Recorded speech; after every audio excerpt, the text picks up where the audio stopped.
we have to start living up to our own ideals. People around the world really do have a sense that the United States has a special role in that regard, but not when it violates its own ideals, not when it has Guantánamos, not when it has Abu Ghraibs and no serious investigation. Abu Ghraib is inevitable when you have a military operation the size of the kind Iraq did. The cover-up and the papering over of it was not. And if we can get back on track in that sense, I quoted Hubert Humphrey saying, but I couldn't find the quote, and it was one of those moments in journalism. It was too good to check, and so I put it in anyway. So I say possibly I said possibly apocryphal.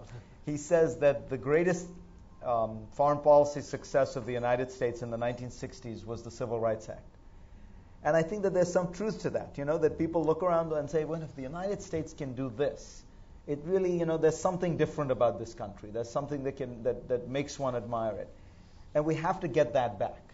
And the second part of it is I think we have to commit ourselves to broad rules rather than narrow interests, to really thinking about how do we stabilize and sustain this global order, and what does it mean to do that? And we can get into a debate about what institutions and what mechanisms, and I think that is going to be a little bit more ad hoc and messy than perhaps some people would like, but we have to really seem to be committed to that idea and to be willing to play by those rules ourselves.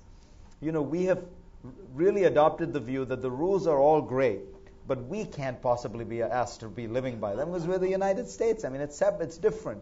We're in a special situation, so the criminal court might make a lot of sense for other people, but it's not really for us. And these international conventions on child labor, they might make sense for other people, but not for us.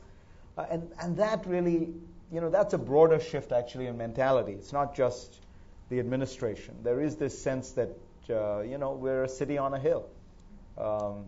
And that, how you change that. I was struck by the fact that, I didn't realize this again until I wrote the book, and this is one of those fun facts.